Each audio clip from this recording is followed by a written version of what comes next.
What's up YouTube? I'm Control Setup Pete and this is SML Garage. In this video I'm going to show you how to adjust your controls so that you're in an ideal position to go from seated and start learning how to stand up on your dirt bike.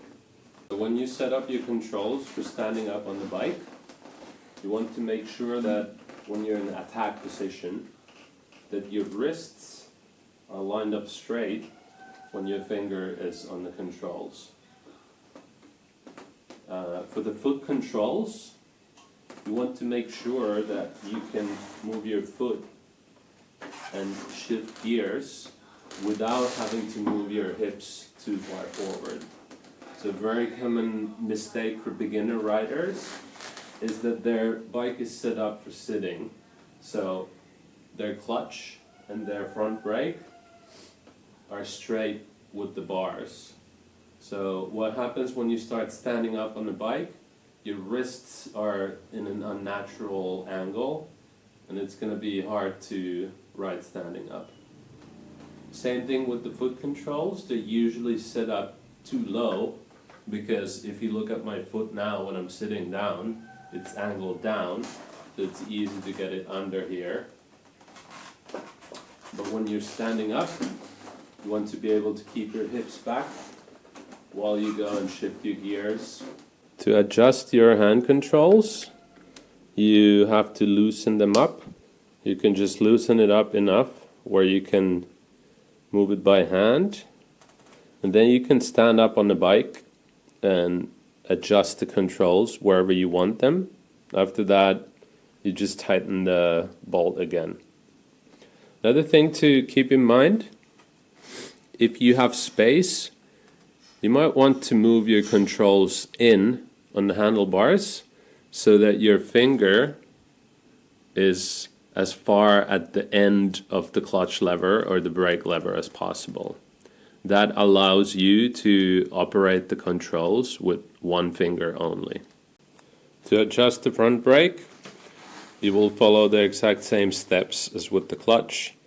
Loosen these bolts just enough that the lever will rotate freely. Then take a standing position on the bike, make sure your wrist is straight, and tighten up the bolts again. To adjust your shifter, you will have to undo this bolt and then pull the shifter out and completely move it on the splines. Now, a good rule of thumb here, if you look at my shifter, it's pretty much in line with the foot peg, maybe even slightly above it. This allows me to switch gears without moving my hips forward.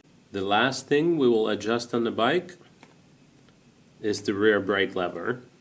This one is very commonly adjusted wrong, where going down on steep to downhills, where you have to put your hips far back, it is impossible to actually press the rear brake. So if you look at mine is actually quite a lot higher than my peg here, and that allows me to very effortlessly press the brake without moving my hips forward. And to adjust the rear brake lever, we need to loosen this nut here, and then we can turn this bolt, and that will determine where the brake pedal sits when there's no tension on it. You might need a couple of times to work it into the perfect position where you feel comfortable. You might have to go and ride the bike and then do some more adjustments on the trails. Thanks for watching, guys. Now, if you made it this far on the video, consider giving me a like and subscribe. It will help me grow my channel. And if you learned something new, write that down in the comments. See you in the next one.